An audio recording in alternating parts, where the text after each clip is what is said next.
सतगुरु जो आपको सत्य के मार्ग पर ले चले उसको सतगुरु कहा जाता है। सतगुरु कृपा हो जाए तो जीव का कल्याण हो जाता है, भवसागर से पार हो जाता है। लेकिन मनुष्य मनमानी पूजा पाठ करता है, उसका कोई मतलब नहीं निकलता है। बिना सतगुरु का कोई पार नहीं होता है। एक बहरिया था, वह जंगल में जा रहा था। एक बड़े चर्चित असवी संत थे, अपना जंगल में बैठे हुए थे, तब साधना कर रहे थे। उनको प्यास लगी। बहरिया सामने दिख गया, उससे कहे कि कहीं यहाँ झील उल है तो बताओ, जाकर पानी पी ले हम। तो वो बहरिया गया, अपने गांव से पानी उनी खुद लाया, आटा उटा लाया, महाराज जी को बट्टी चोखा बनाकर उनको भोजन पवाया और वह बहरिया महाराज जी का सेवा किया और फिर अपने घर चला गया। जब बहरिया का समय मृत्यु का नजदीक आ गया, जब भगवान के यमदूत उसको लेने आए, तो भगवान के जो यमदूत थे उसकी पूरा कर्म का लेखा जोखा जब अपने रजिस्टर पे किए तो उसका पुण्य बहुत कम था बहरिया का, इसलिए उसको नरक मिलना था। भगवान के यमदूत ने कहा तुमको नरक मिलेगा, 1 घंटे का तुमको स्वर्ग है। तो बहरिया सोचा कि हम 1 घंटे का स्वर्ग है तो चलो क्या है ना घूम ले, 1 घंटे में बैकुंठ तो आज घूम टहल के देख ले कैसा होता है बैकुंठ, नरक में तो जाना ही है। और अब बहरिया का समय आ गया, यमदूत लेके चल दिए उसको स्वर्ग बैकुंठ में। जब बैकुंठ में ले गए तो बहरिया अपना घूम रहा था, 1 घंटे का समय था। अब से उसके गुरु जी देखा गए, जिस गुरु जी का वो सेवा किया था वह गुरु जी बैकुंठ में दिख गए और गुरु जी पहचान गए, अरे तुम कहाँ? तो वो बहरिया कहा प्रभु 1 घंटे का स्वर्ग मिला था, बैकुंठ मिला था, तो मैंने कहा कि 1 घंटा घूम लेता हूँ, फिर नरक में जाना ही है। तो महात्मा ने कहा चल मेरा पैर दबा। अब वो व्यक्ति अपना जो बहरिया था वहाँ पे गया, पैर दबाने लगा उस गुरु का। तो जब समय हो गया यमदूत लेने के लिए आए, बोले गुरु जी इनका समय हो गया है, अब इनको नरक में जाना है। तो वो महात्मा जी पूछे कि 1 घंटा का जो इसका पुण्य था, उस पुण्य की वजह से जो इसको स्वर्ग मिला है, इस किस कारण से मिला है, कैसा पुण्य था? तो वह यमदूत बोला कि महात्मा जी ने किसी महात्मा का सेवा किया था, उस सेवा के फल 1 घंटे का वही था, तो वही इसको बैकुंठ 1 घंटे का मिला है। तो जब 1 घंटा हो गया, जब यमदूत बोला कि आप चलिए, तो महात्मा जी बोला नहीं कि तो मेरा पैर दबा रहा है, सेवा तो कर रहा है, सेवा तो कर रहा है।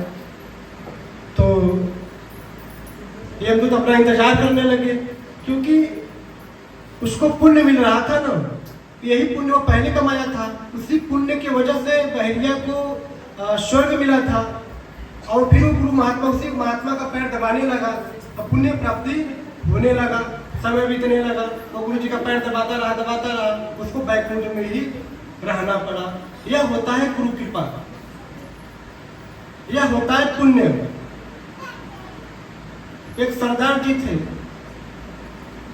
उनका लड़का 4थी क्लास में पढ़ रहा था और 4थी क्लास में फेल हो गया। तो जो वहाँ के मास्टर साहब थे स्कूल के, उन्होंने उसको 3री क्लास में नाम लिख दिया। मतलब जैसे जैसे वो फेल होता था उसका 1 क्लास घटा देते थे। फिर 3री क्लास में फेल हुआ, 2री क्लास में आ गया लड़का। सरदार जी अपने पत्नी से कहे ये तो ऊपर से नीचे आ रहा है, ये तो ऊपर से नीचे आ रहा है। कहने का मतलब है कि मतलब वो जहाँ से शुरू किया तो उसी जगह वो बच्चा फिर आ जाएगा, क्योंकि अब वो घट रहा है उसका क्लास। तो ऐसे ही आप किताब में पढ़कर पूजा पाठ ऐसे किया जाता है, ध्यान ऐसे किया जाता है, आप शुरू तो करते हो लेकिन उसका कोई मतलब नहीं निकल पाता है, क्योंकि बिना सदगुरु का ज्ञान नहीं होता है। मतलब जहाँ शुरू किए तो फिर उसी जगह पे टिक जाओगे। इसलिए गुरु महात्माओं की आवश्यकता पड़ती है। इसलिए सत्संग की आवश्यकता पड़ती है। सत्संग से ही व्यक्ति पापों से मुक्ति पाता है और भवसागर से पार होता है। सत्संग से ही जीव को आत्मबोध होता है। सत्संग से ही जीव को सत्य का ज्ञान होता है। बिना सत्संग का जीव को ज्ञान कहाँ से होगा? बिनु सत्संग विवेक न हुई। जब सत्संग करोगे ही नहीं तो विवेक कहाँ से होगा? बस किताब में जान लिए, कोई कह दिया कि पूजा ऐसे करो, पाठ ऐसे करो, ध्यान ऐसे करो, पकड़ लिए। उसका विधि नियम कुछ नहीं जाने, गुरु का मार्ग मिला ही नहीं, तो फिर पार कैसे होगी? पार होगी नहीं होगी। आपको मैं घर पे ही पढ़ा दूं तो स्कूल में सर्टिफिकेट मिलेगी ना? क्या नौकरी मिलेगी? सर्टिफिकेट भी जरूरी है ना। तो गुरु सर्टिफिकेट देता है जिससे आप भवसागर से पार हो जाओगे। आपको इस नर्क में भोगना नहीं पड़ेगा। वो प्रमाणित पुण्य है आपका सर्टिफिकेट। आप बिना सर्टिफिकेट के ज्ञान लेकर घूमेंगे तो उसकी कोई गणना होगी? बताओ? कोई नौकरी देगा? नहीं देगा। ऐसे ही सदगुरु क्या देता है? पुण्य का सर्टिफिकेट प्रमाणित देता है कि आपने भजन किया है, आपने सदगुरु बनाया है जो सत्य को जोड़ता है। सत्य मतलब परमात्मा का नाम ही सत्य है, राम नाम ही सत्य है। उस परमात्मा से आपको जोड़ा सदगुरु, इसलिए प्रमाणित हो गया। और यही पुण्य आगे चल के आपको काम आता है। इसलिए हमको गुरु की आवश्यकता पड़ती है, सत्संग की आवश्यकता पड़ती है। सत्संग से ही जीव का कल्याण होता है। गुरु सानिध्य में बैठ के जो सत्संग सुन रहे हो कि तुमको जन्म जन्मांतर तक काम आएगा।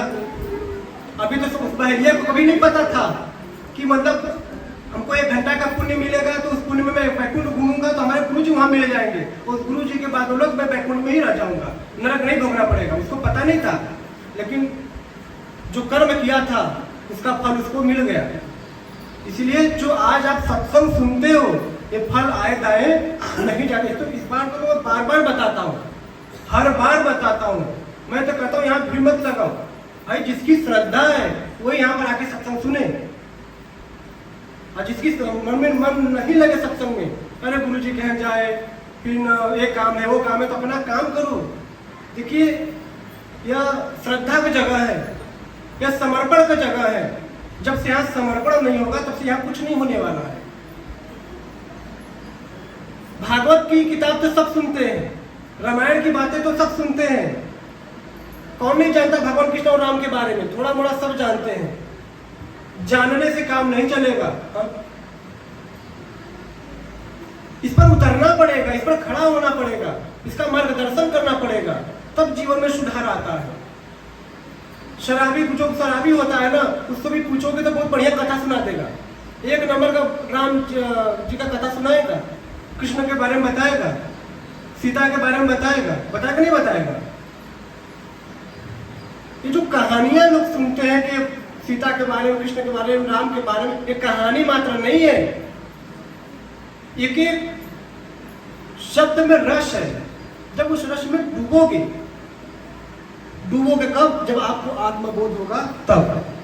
जब तक जीव को आत्मबोध नहीं होगा तब तक आप अध्यात्म में डूब ही नहीं सकते हो।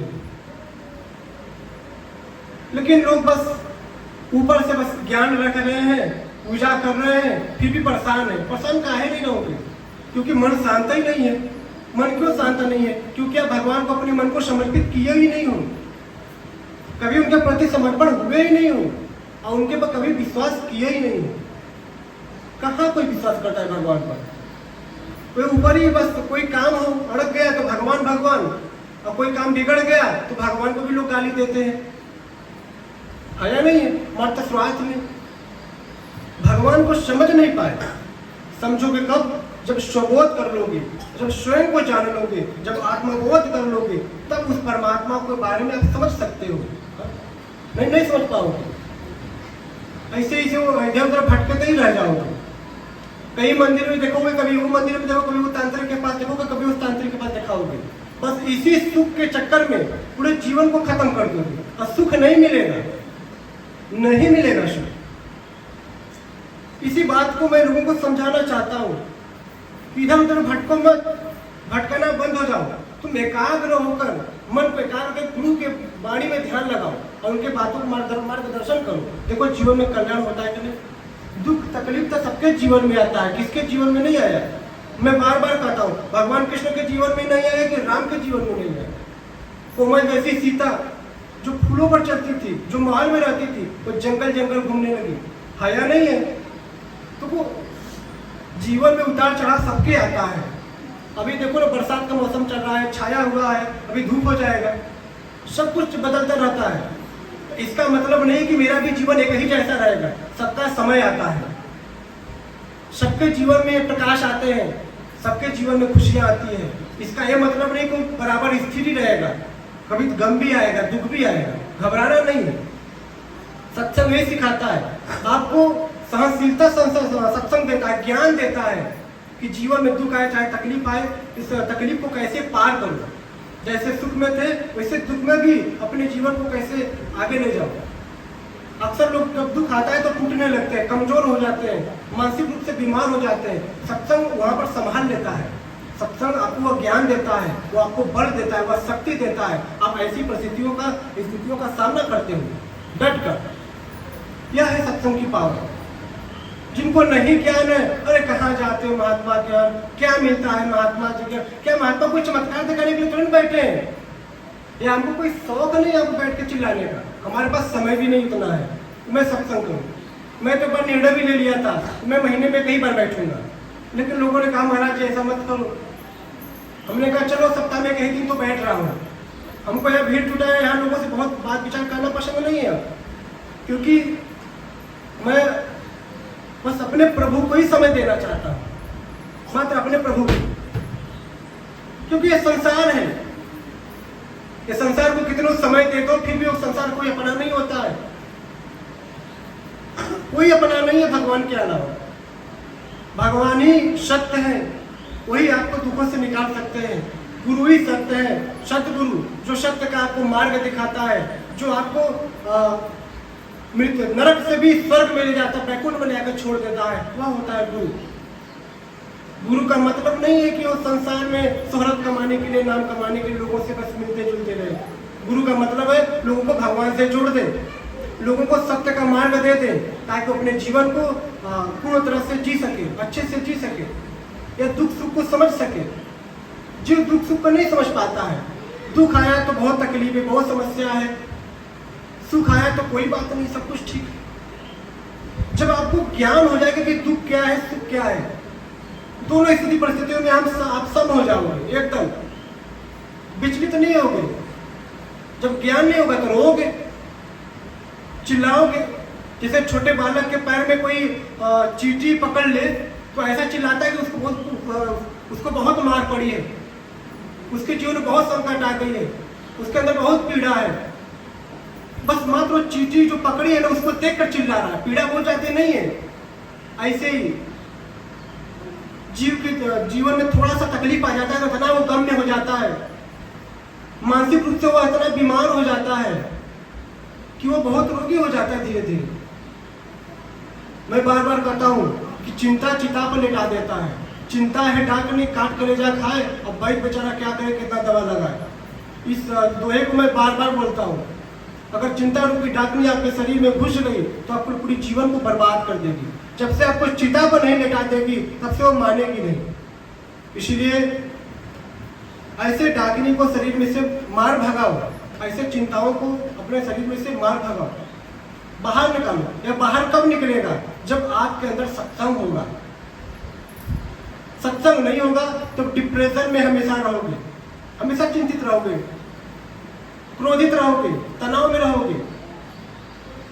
सत्संग जीव को खुशियां देता है, आनंद देता है, उसको पुण्य की प्राप्ति कराता है। सत्संग सबके भाग्य में नहीं होता है। जिसके ऊपर भगवान की बड़ी कृपा होती है, सत्संग मात्र उसी को मिलता है। राम कृपा बिनु सुलभ न सोई। यह सत्संग भी बहुत दुर्लभ है। जब भगवान की कृपा होती है तब यह सत्संग मिल पाता है। ऐसा सत्संग में बैठना सबके भाग्य में नहीं है। मैं तो कहता हूँ कि आप चाहे जैसे हो हमारे यहाँ यहाँ पर बैठे हो, चाहे दुख लेके बैठे हो, चाहे किसी बहाने से आए हो, लेकिन उनकी कृपा हुई है तभी आप यहाँ पर आए हो, नहीं आ पाते, कदापि नहीं आ पाते। एक कलयुग महाराज का ऐसा प्रकोप दिन के दिन लोगों के ऊपर छाएगी कि लोग भक्ति भजन से बहुत दूर होते चले जाएंगे, हर चीज को पाखंड रूप दे देंगे। चाहे कोई महात्मा का कथा चल रहा हो, चाहे कोई ध्यान साधना के लिए पूजा पाठ कर रहा हो, हर चीज में पाखंड। अब पाखंड की चीजें क्षणिक होता है, वो क्षणिक फल लगता है कि मैं पूजा पाठ करता हूँ, क्षणिक सुख लगता है, लेकिन वो बरकरार हमेशा के लिए नहीं हो पाता है। इसलिए कहता हूँ मैं बार बार, पूजा पाठ भगवान का साधना ध्यान में कोई पाखंड नहीं होती है, कोई इसमें बनावटी सजावटी नहीं होता है। भगवान आपके सिर्फ विचार देखते हैं, भाव देखते हैं, वो आपके भाव के भूखे हैं, आपके मन की पवित्रता देखते हैं। भगवान कभी आपके धन दौलत और शोहरत नहीं देखते हैं कि आपके धन दौलत शोहरत के देखकर आपके ऊपर कृपा बनाएंगे, ऐसा कुछ नहीं होता है।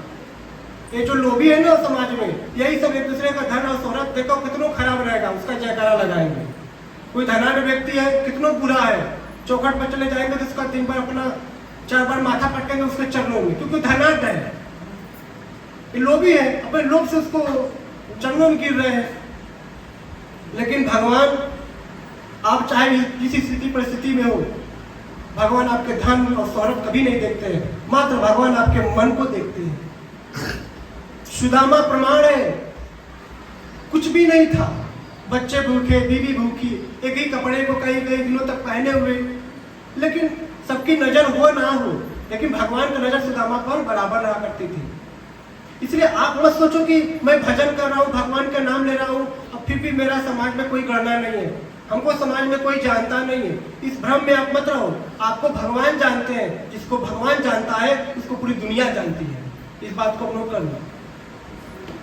तो ऐसा करने कर चलो कि दुनिया में आप जब शरीर छोड़ो तो रोए, उसको लगे कि एक ऐसा जीव था जो समाज को सही संदेश देता था। लेकिन आप ऐसा करनी ना करो कि मरने के बाद भी आपको गाली दे, बददुआएं दे, जिससे आपकी आत्मा इधर उधर भटकती रहे। कर्म अच्छा करो, कोई कैसे भी सोचे आपके बारे में, लेकिन आपका कर्म अच्छा है तो भगवान आपके बारे में अच्छा सोचते हैं।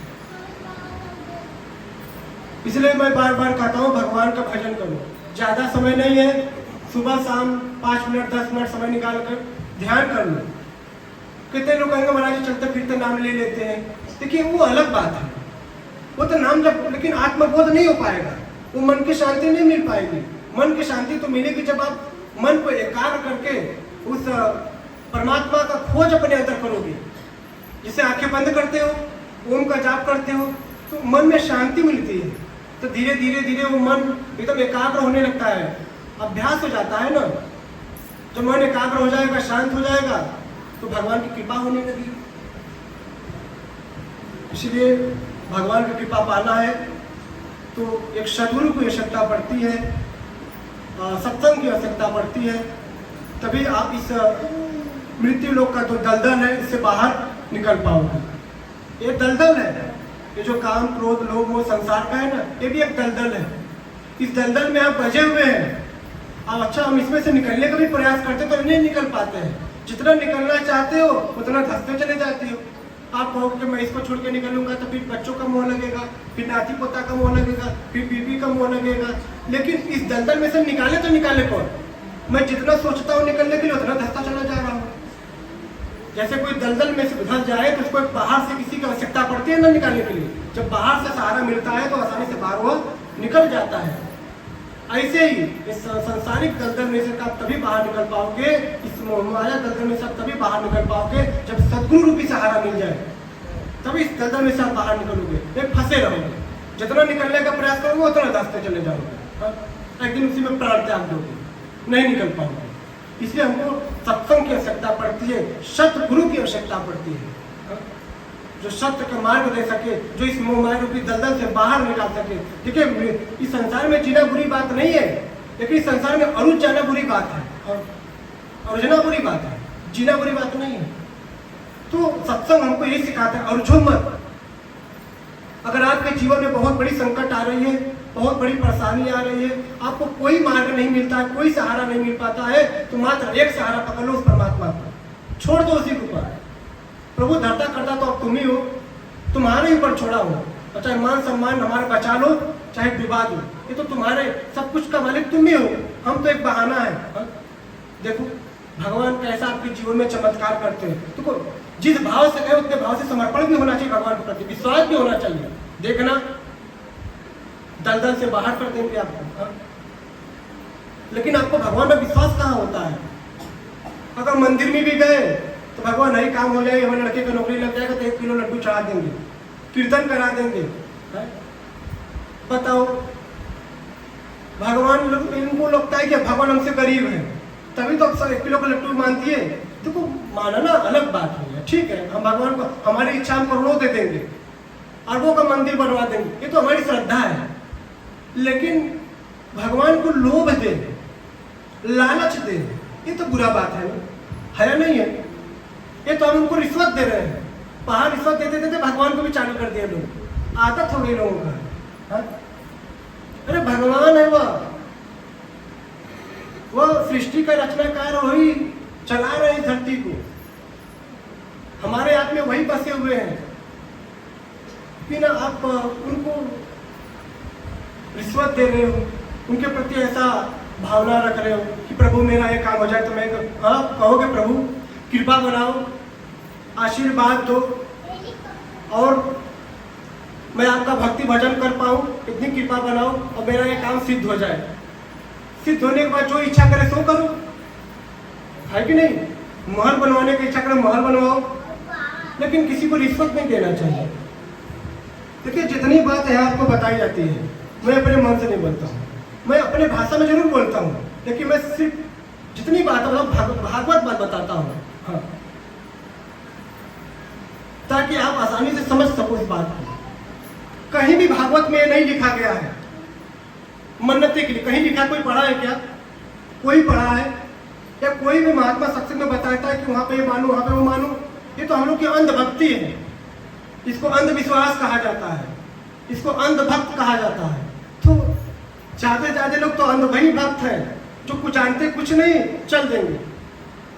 अभी कांवड़ के बारे में बोला था ना अभी भंडारे में, हर साल बोलता हूँ, कांवड़ तो सब लेके जाते हैं, बम बोल क्या क्या कहते हैं, जाके रोड पे गुंडागर्दी करेंगे, लड़ाई करेंगे, मारी मारा करेंगे, दारू पियेंगे, गांजा पियेंगे, तोड़ फोड़ करेंगे, व्यभिचार करेंगे। ये सब क्या है? अंधभक्त है। ये सब क्या है?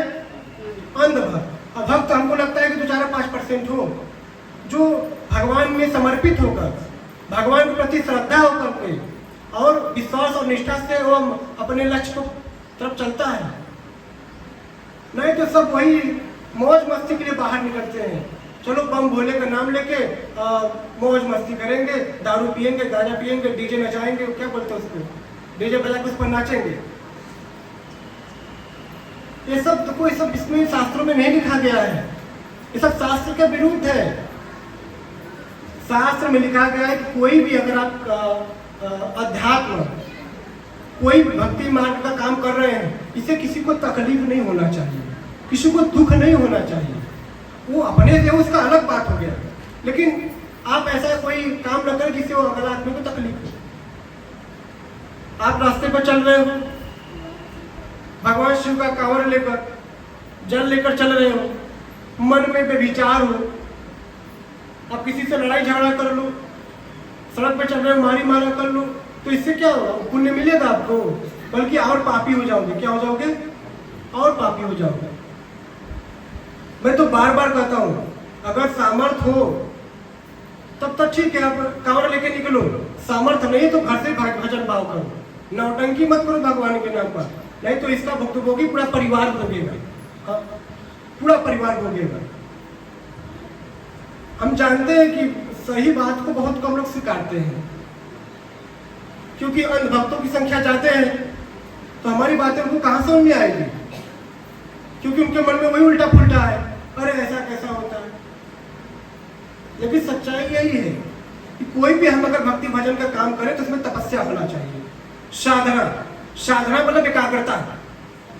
जब किसी कार्य को हम एकाग्रता से करते हैं तो उसमें फल मिलता है। जब कोई कार्य एकाग्रता नहीं होगी उसमें तो फल नहीं मिलेगा।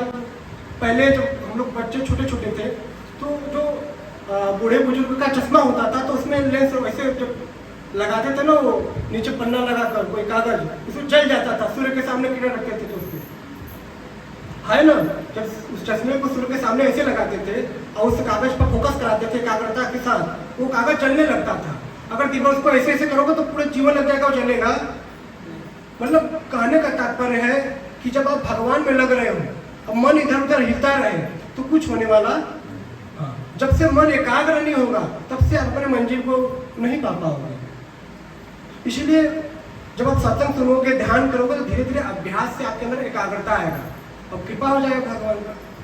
समझ रहे हैं? इसलिए मैं कहता हूँ कि हर रविवार को सत्संग, जिनकी श्रद्धा है, जिनको लगता है नहीं गुरु जी के यहाँ जाना चाहिए, वो आए। जिसका मन नहीं है भैया वो घर पे ही रहे। यहाँ पर उनको कोई शौक नहीं है यहाँ पर भीड़ जुटाने का। लोगों मैं बताऊँ जितने कम लोग रहेंगे हम उतने अच्छे से सत्संग सुनाते हैं, उतने अच्छे से मिलते भी लोगों से। तो जिनका श्रद्धा है, जिनको सत्संग की भूख है, वो तो हर रविवार को ही आए सत्संग सुनने। वह न देखे अपने आगे पीछे कि मैं सत्संग सुना हूँ, मैं गुरु जी के यहाँ जा रहा हूँ या इस मंदिर में जा रहा हूँ तो मेरा काम नहीं हुआ, मेरे बच्चे के साथ ऐसा हो गया, मेरे परिवार के साथ ऐसा हो गया। देखिए जीवन है, उतार चढ़ाव होता जाता रहेगा, इससे हमको घबराना नहीं है, हमको सत्य के मार्ग पकड़े रहना। ये तो माया है, माया का मामिस जो यामिस नहीं, जो नहीं वो माया है। ये तो हम लोग सपना में जी रहे हैं कि मेरा बच्चा है, मेरा पुत्र है, मेरा लड़का है, मेरा लड़की है, ये तो एक सपना है। इसी सपने को हकीकत मान के चल रहे हैं और जब सपने से जाग रहे हैं तो फिर कोई नहीं दिख रहा है। सपने से जागने का मतलब कि जब आपका शरीर शांत हो जाता है, जब आप मृत हो जाते हो तो फिर आप अपने बाल बच्चे को वहाँ पे नहीं पाते हो। जैसे सपना में हर चीज़ हम हकीकत देखते हैं, ऐसे भी जीते जी हम लोग सपना ही देख रहे हैं मान लो। लेकिन महात्मा लोग इस सपना से आपको जगाने का काम करते हैं कि जीते जी कुछ पा जाओ, मरने के बाद तो कुछ नहीं मिलेगा। लूट सके तो लूट ले, राम नाम की लूट, अंत काल में पछताओगे प्राण जाए जब छूट। मतलब जितना भगवान का नाम लेना है ले लो, जितना लूटना है लूट लो, लेकिन अंत काल में क्या होगा? पछताओगे। जब लूटे नहीं होगे तो पछताओगे ही नहीं।